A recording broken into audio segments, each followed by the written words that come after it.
जिस धर्म में आज पशुओं की तरह ना, जिसको हम हिंदू धर्म कहते हैं जी, वो मुझे ऐसा लग रहा है कि ब्राह्मणों ने हमें इकट्ठे करके ना, जैसे पशुओं की तरह एक बाड़े में ताड़ दिया और बाहर लगा दिया बोर्ड हिंदू।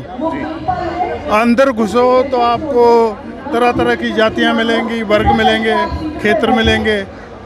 तो हम उसको समझ नहीं पाए। बाबा साहब अम्बेडकर समझते थे, लेकिन हम बाबा साहब अम्बेडकर को भी नहीं समझ पाए।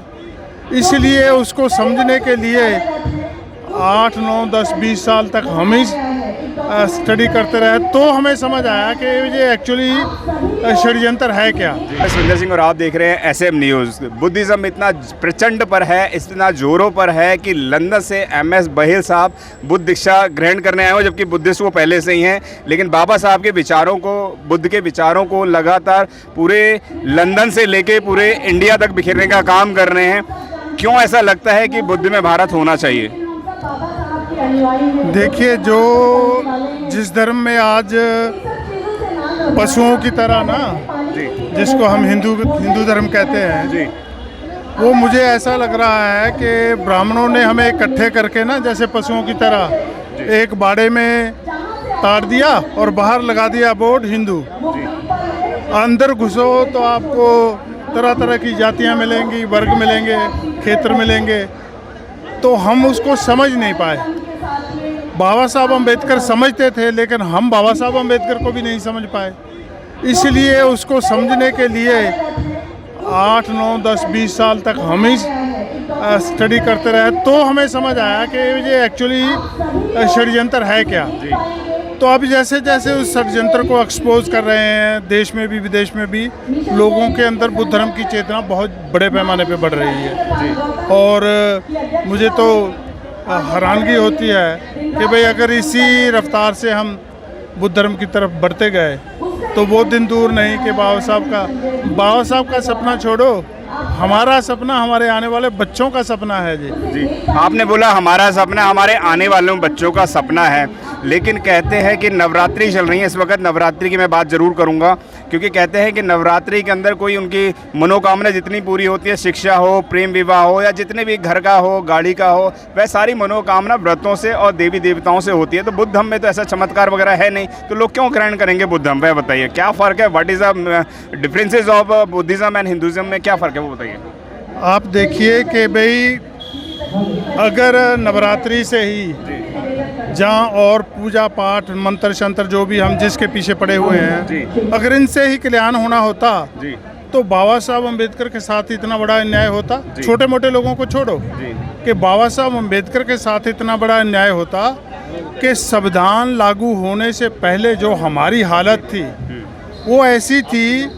मैं तो कई बार, क्योंकि बाबा साहब को समझने के लिए, संविधान को समझने के लिए हमें उस सिचुएशन को समझना चाहिए जो बाबा साहब से पहले थी। तब भी जो नवरात्रि जहाँ थी, तब भी जो देवी देवता यहीं थे, तब भी जो पूजा पाठ यहीं था। लेकिन हमारी जो स्थिति थी वो पशुओं से भी बदतर थी। पशुओं को तो कोई छू सकता था ऐसे, लेकिन हमें तो कोई छूने को भी तैयार नहीं था, देखने को तैयार नहीं था, पास बिठाने को तैयार नहीं था। इंसान मानना तो बहुत दूर की बात है। तो इसलिए जब से बाबा साहब अम्बेडकर ने जो हमें अधिकार दिए हैं, और ब्राह्मणों को जो, कौन से अधिकारों की बात कर रहे हैं? मानव अधिकार सबसे बड़ा अधिकार है। उससे पहले तो हम मानवों में भी नहीं गिने जाते थे। ये तो बाबा साहब ने संविधान लिखते हुए जब ये लिखा कि बी द पीपल, तो हम भारत के लोग बने, भारत के सिटीजन बने। वरना हमें कौन कहता था कि हम भारत के सिटीजन हैं?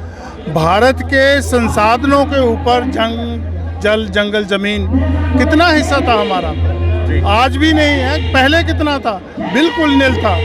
इसलिए बाबा साहब अम्बेडकर की जो लड़ाई है उसको समझने के लिए ना तो आप उसको पॉलिटिकली पकड़ सकते हैं, ना सामाजिक, ना किसी और तरीके से पकड़ सकते हैं। आपको इन टोटलिटी बाबा साहब अम्बेडकर को समझना पड़ेगा कि क्यों लड़ाई लड़नी पड़ी।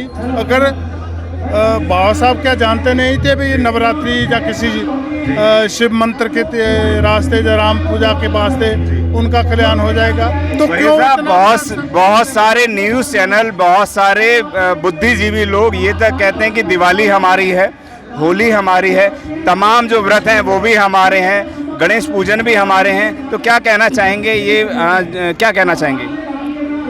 देखिए, जो त्योहार, जो ये पूजा पाठ, ये सारी जितनी भी ट्रेडिशंस हैं, अगर हमें अपनी आदमियत से दूर रखती हैं तो मैं समझता हूँ किसी काम की भी नहीं है। जो धर्म हमें अपनी आदमियत से दूर रखे, हमें पशुओं से भी ज़्यादा, हमारे संसाधनों से, हमारी मानवता से दूर रखे, उस धर्म को मैं क्या करूं?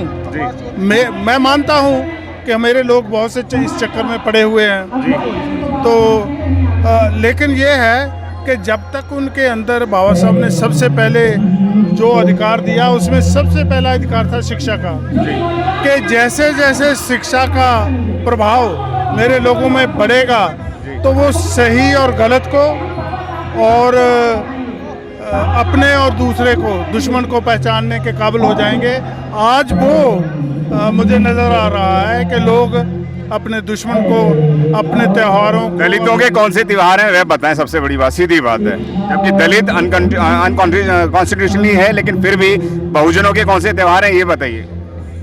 देखिए, अब तो जो नई इन्फॉर्मेशन निकल रही है उसमें तो ऐसा लग रहा है कि ब्राह्मणों ने सारे हमारे ही जो महापुरुष थे उनको चोरी करके उनके साथ गपौड़ गाथा जोड़कर उनको अपने पक्ष में कर लिया और नई नई स्टोरियाँ, नई नई गाथा लिख दी। लेकिन मुझे लगता है कि अगर हम मोटा मोटा देखें तो कुछ त्यौहार ऐसे हैं जो मॉडर्न हैं। जैसे 23 तारीख को संकल्प भूमि में आपने देखा कि जैसे जैसे चेतना लोगों के बीच में बढ़ रही है, आज लाखों लोग वहाँ जा रहे हैं, उस त्यौहार को, उस जगह को अपना तीर्थ स्थान मान रहे हैं। ऐसे ही 26 जनवरी है, ऐसे ही बुद्ध धर्म की दीक्षा है। ये त्यौहार हमारे इतने बड़े त्यौहार हैं जिनको हमें पूरे जोर से मनाना चाहिए। छोटे मोटे इधर उधर के कुछ छूट भी जाए तो छोड़ देना चाहिए। मेरे साहब, एक बड़ा अहम सवाल है, वो ये है कि बाबा साहब doctor B.R. Ambedkar suited booted रहते थे। बाबा साहब doctor B.R. Ambedkar suited booted रहते थे और वहीं पे गांधी जो थे वह लंगोट में रहते थे। तो क्या फर्क है गांधी में और अम्बेडकर में, वह बताएं। देखिए, बाबा साहब अम्बेडकर अपने लोगों का जो स्तर था जी, इसके साथ एक स्टोरी जुड़ी हुई है कि भाई जब बाबा साहब अम्बेडकर संकल्प भूमि में बैठे थे तो वह आकाश की तरफ देख रहे थे कि ये आकाश आज मेरा शत है और ये ज़मीन मेरी जो है ये बिस्तर है। तो वो जब देख रहे थे तो उन्होंने देखा कि एक तारा टूटा इधर चला गया, दूसरा तारा टूटा चला गया। वो टुक देख रहे भाई, 2 तारे टूट जाने से आकाश तो खाली नहीं हो गया जी, और वहीं से ये जो नीला रंग है कि आकाश आज भी मेरे लिए अपॉर्चुनिटी से भरा हुआ है जी। तो उन्होंने सारी वो अपॉर्चुनिटी ढूंढी वहाँ बैठ के जी।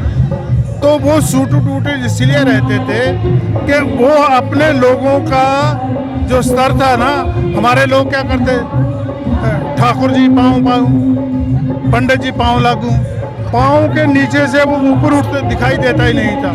तो बाबा साहब अम्बेडकर ने उनको सिखाया कि आपको सूट बूट पहनना है, देश के मालिक बनना है और अपने अधिकारों के लिए लड़ना है और नीचे नहीं, आपको आसमान की तरफ देखना है।